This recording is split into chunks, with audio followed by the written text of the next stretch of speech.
नमस्कार. पुस्तकाचे नाव एक होता कारवर, लेखिका वीणा गवाणकर. पुढील भाग. पोरा, तू आम्हाला धन्य केलंस. 1908 सालच्या जुलै महिन्यात प्राध्यापक कारवर मिझुरीच्या दौऱ्यावर जाऊन आले. कितीतरी वर्षानंतर ते आपल्या डायमंड ग्रोव्हला भेट देणार होते. आपल्या एकुलत्या एक भावाच्या जिम दादाच्या कबरीपाशी त्यांनी एक घटका घालवली.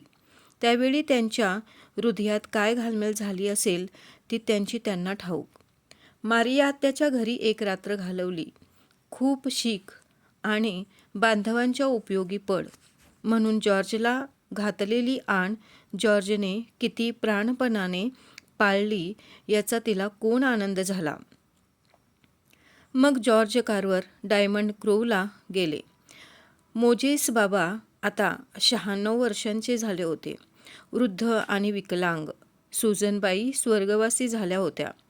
जॉर्जच्या पुनरागमनामुळे मोजेस बाबांचं हृदय उचंबळून आलं होतं. त्यांना राहून राहून सुजनबाईंची आठवण येत होती. ती आज हवी होती. तीच याची आई नव्हती का झाली? तिच्यामुळेच तर हे पोर. शेळोपाच्या गोष्टीत रात्र गेली. सकाळी जॉर्ज मोजेस बाबांचा निरोप घेऊ लागला. मोजेस बाबा उदास झाले.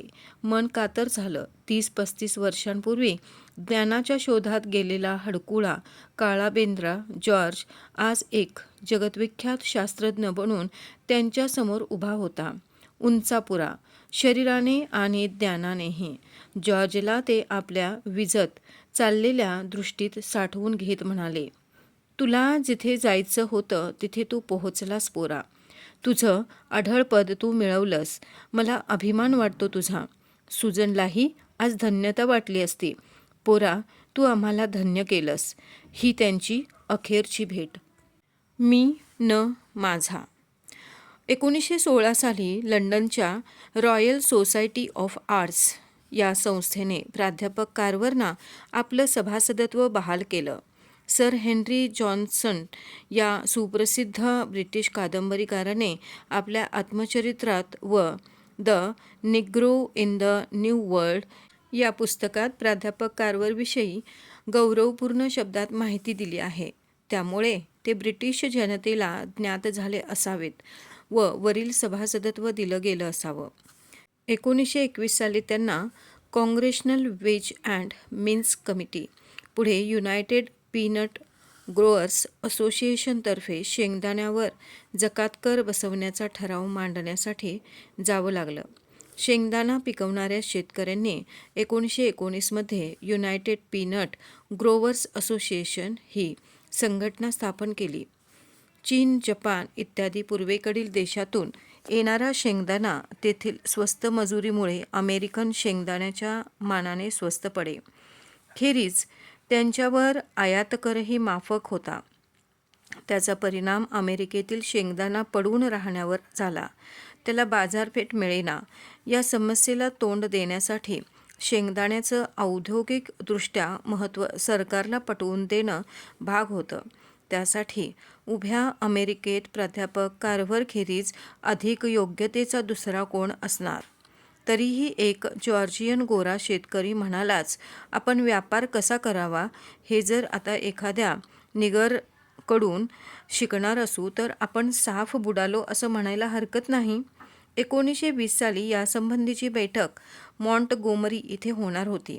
म्हणून वरील संघटनेने प्राध्यापक कारवरना पाचारण केलं आणि लाडक्या शेंगदाण्याची जाहिरात करण्याची संधी प्राध्यापक कारवर सोडते तर नवलच.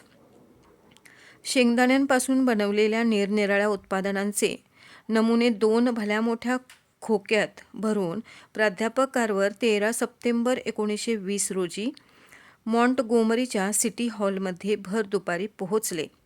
प्राध्यापक कारवरांचे दोन्ही खांदे भरून आले होते. दोन्ही हातात 2 अवजड खोकी नमुन्यांच्या बाटल्यांनी आणि पदार्थांनी खच्चून भरलेली. अंगावरचा कोट पाठीवर घामाने थपथपलेला. टळटळीत दुपार. सिटी हॉलमध्ये पोहोचायला त्यांना उशीर झाल्याने त्यांची वाट पाहून पीनट असोसिएशनचे सभासद दुपारच्या जेवणासाठी सिटी हॉल सोडून एका हॉटेलात गेले होते. डॉक्टर कारवर भर उन्हात तडक त्या हॉटेलच्या दाराशी पोहोचले. दारवानाने त्यांना अडवलं. काळांना या हॉटेलात मज्जाव आहे. प्राध्यापक कार्वरनी हातातली खोकी खाली ठेवली. घामाने थपथपलेले आणि थकव्याने भुकेने थरथरणारे 60 उलटलेले प्राध्यापक कार्वर कसेबसे उभे राहिले. या दारवानाशी काय हुज्जत घालणार ते म्हणाले. माझं नाव कार्व्हर. मला युनायटेड पीनट असोसिएशनच्या बैठकीसाठी बोलावण्यात आलं आहे. त्या लोकांना मी इथे आल्याचं कळवाल तर बरं. दारवानाने आत निरोप धाडला. मग त्यांना मागच्या दाराने आत घेण्यात आलं. एका मोठ्या दालनाच्या बाहेर उभं करून सांगण्यात आलं, शेंगदाणेवाले शेतकरी आत्ताच जेवायला बसले. तुम्हाला थोडा वेळ थांबावं लागेल.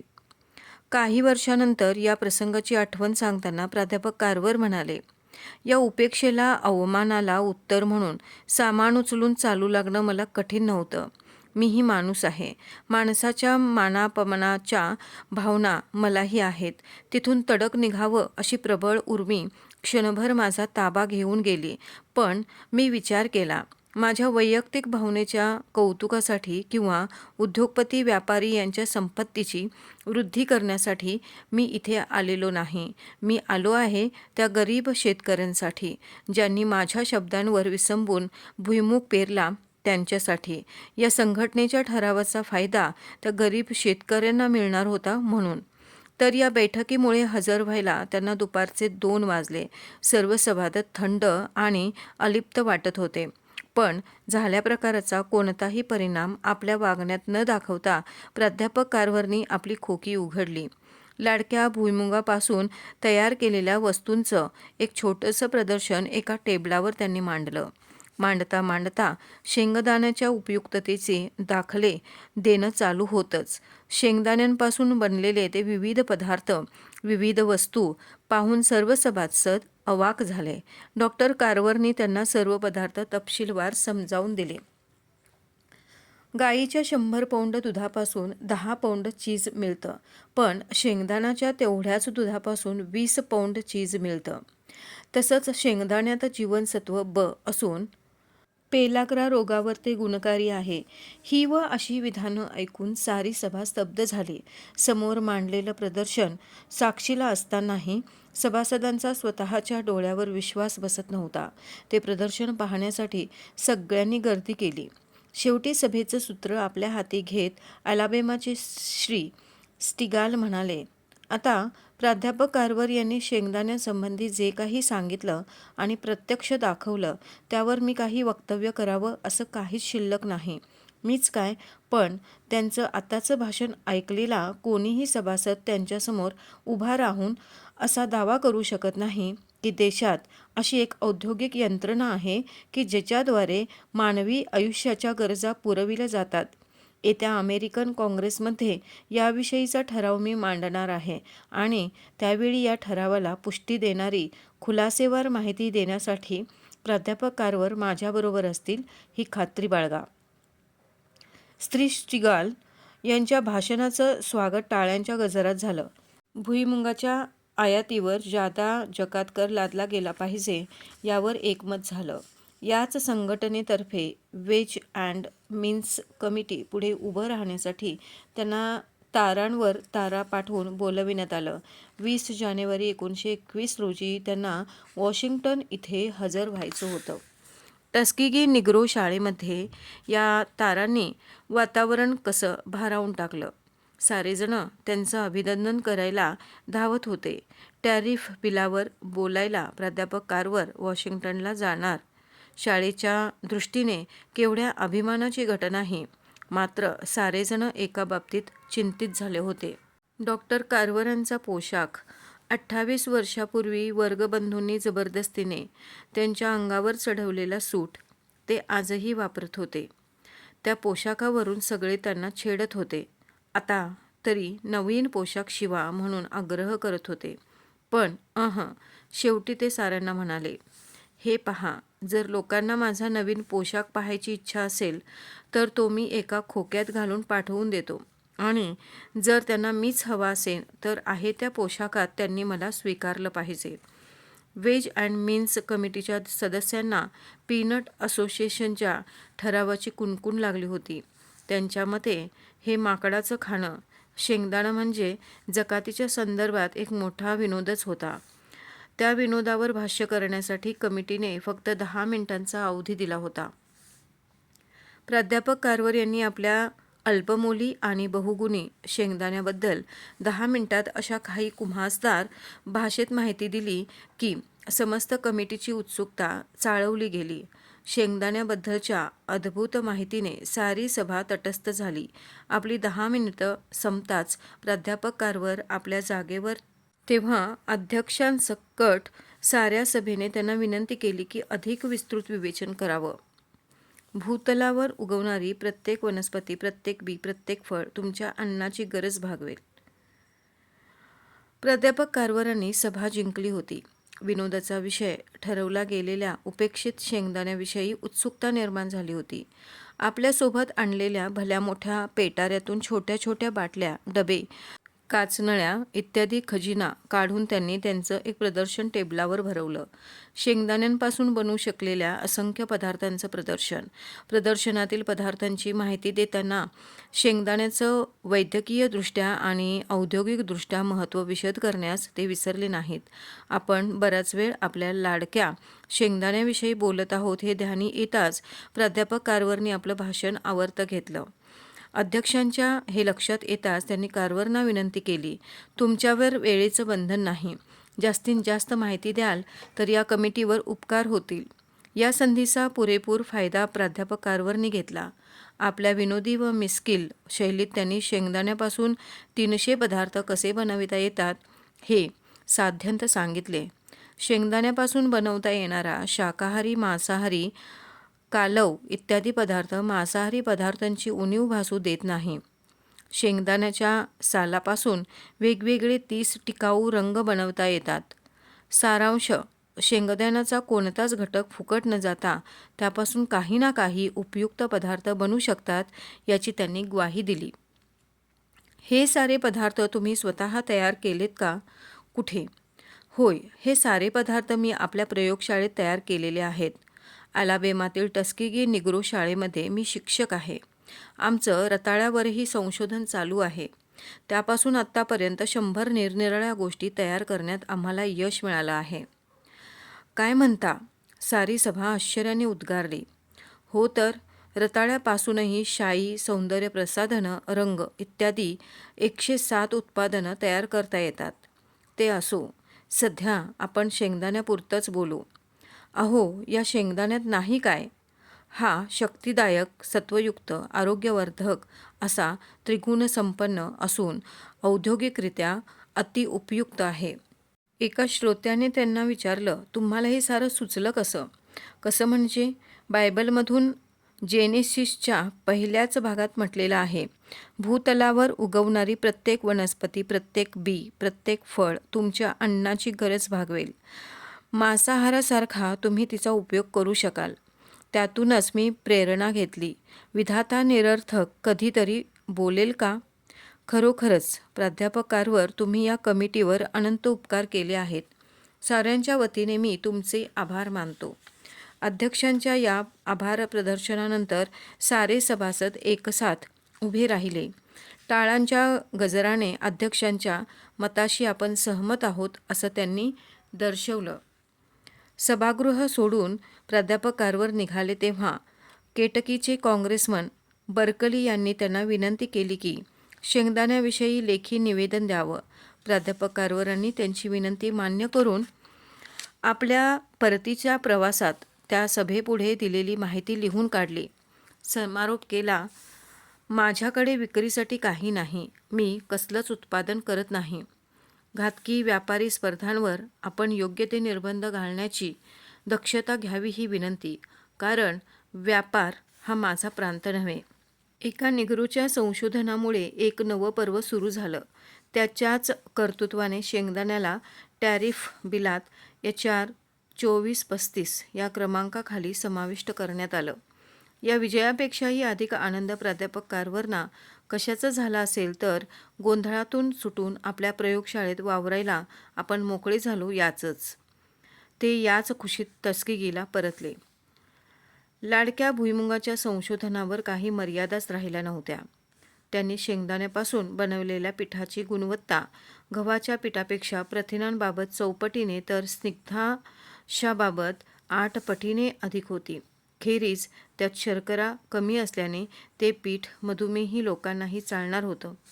प्राध्यापक कारवारांचं अखंड संशोधन, अथक परिश्रम, त्यांचं अपार बुद्धिवैभव यांची पताका साऱ्या देशभर कोणी फडकावली असेल तर त्या जकातकारांच्या विजयाने. देशातील अनेक शिक्षण संस्थांतून, कॉलेजातून त्यांना व्याख्यानासाठी आमंत्रणं येऊ लागली. व्याख्यानांसाठी प्रवास करताना त्यांची एखादी गाडी चुकली असं कधीच घडलं नाही. सारं काही वक्तशीर असे, पण अडचण असायची ती दुसरीच. त्यांच्या त्या विटक्या कोटाने, थोडक्यात अनाकर्षण वेशभूषेमुळे त्यांना स्टेशनवर उतरून घ्यायला आलेले लोक त्यांना ओळखत नसत. मग एखाद्या नवख्या गावात प्राध्यापक कारवारांना नियोजित ठिकाण शोधत हिंडावं लागे. पण नंतर त्यांना न चुकता लोक ओळखू लागले ते त्यांच्या हातातील जड आणि विशिष्ट बांधणीच्या खोक्यांनी आणि कागदात व्यवस्थित बांधून आणलेल्या बंडलांनी. आपल्या संशोधनाचे नमुने खास खोक्यात भरून नेणारे प्राध्यापक कारवार आपले कपडे व इतर सामान मात्र एका कागदात असं व्यवस्थित गुंडाळत की नंतर ते त्यांचं वैशिष्ट्य म्हणूनच ओळखलं जाऊ लागलं. बारीक सारीक गोष्टी तपशिलाने करणारे प्राध्यापक कारवार एका बाबतीत विसरभोळे होते. त्यांचा रात्री वापरायचा शर्ट, नाईट शर्ट ते बहुधा ज्या ठिकाणी मुक्कामाला असत तिथे विसरत. अशा प्रसंगी मग ते गमतीने म्हणत, लग्न केलं नाही म्हणून मला असं विसरण्याचा हक्क आहे, असं नाही काही. मग तो शर्ट जिथे राहिला असेल त्या हॉटेलच्या व्यवस्थापकाला दिलगिरीचं पत्र जाई. प्रवासाच्या दगदगीमुळे त्यांना आयुष्यभर साथ देणारा त्यांचा खोकला उफाळून येई. ते हैराण होऊन जात. एकदा प्रवासातून आल्यावर त्यांना असाच श्वासाचा आणि खोकल्याचा त्रास होऊ लागला. ते यावर उपाय म्हणून नेहमी जे औषध घ्यायचे ते तेलकट आणि जळजळणारं असे. शिवाय ते पोटात गेल्यावरही त्यांचे उमासे येत. यावेळी त्यांना त्रास होऊ लागला तेव्हा ते प्रयोगशाळेत गेले. त्या तीव्र वासाच्या औषधाला त्यांनी शेंगदाण्याच्या तेलात मिसळून त्याची चव बदलली. औषधाची चव सुधारली आणि जीवनसत्वयुक्त तेलाची जोड दिली गेल्याने गुणवत्ताही वाढली. खोकल्यावर, श्वासावर झटकन उपाय करता येऊ लागला. त्यांच्या संशोधनामुळे एक महत्त्वाची गोष्ट शास्त्रज्ञांना जाणवली. प्रत्येक वनस्पतीत रासायनिक जादू दडलेली आहे. तिचा उपयोग केवळ खाद्यपदार्थ म्हणूनच नव्हे तर मानवाच्या अन्य भौतिक गरजा भागवणारं साधन म्हणूनही होतो. शेतमालातील हे गुप्तधन शोधण्यासाठी अनेक जण वळले. शेतातला प्रत्येक शेंगदाणा आता वेचला जाऊ लागला. त्याच्या लागवडीचं प्रमाण अनेक पटींनी वाढलं. आश्चर्य म्हणजे त्या शेंगदाण्यातला बाजारपेठेचा तुटवडा पडेना. अलीकडेच हिमोफिलिया रोगात न थांबणाऱ्या रक्तस्रावावर शेंगदाण्यापासून औषध केल्याचं ऐकिवत आहे. पहिल्या महायुद्धाच्या अखेरीस शेंगदाण्याच्या उद्योगधंद्यात $8 कोटी गुंतवले गेले. 1926 साली त्यांच्या ढगळ कोटावर, त्याच जुन्या कोटावर न्यूयॉर्क शहरी स्प्रिंगार्न पदक विराजमान झालं. त्या साऱ्या समारंभात प्राध्यापक कारवार मात्र कमालीचे संकोचले होते, बावरले होते. छोट्या दोस्तमंडळीत वावरताना येणारा मोकळेपणा या बड्या लोकात ते हरवून बसत. प्राध्यापक कारवारांचं निवासस्थान म्हणजे 2 खोल्यांचं घर नव्हे, छोटंसं संग्रहालय. त्यांनी रंगवलेली चित्रं, जमवलेली पुस्तकं यांनी त्या घराच्या भिंती अडवल्या होत्या. पुस्तकांचे विषय तरी कोणते?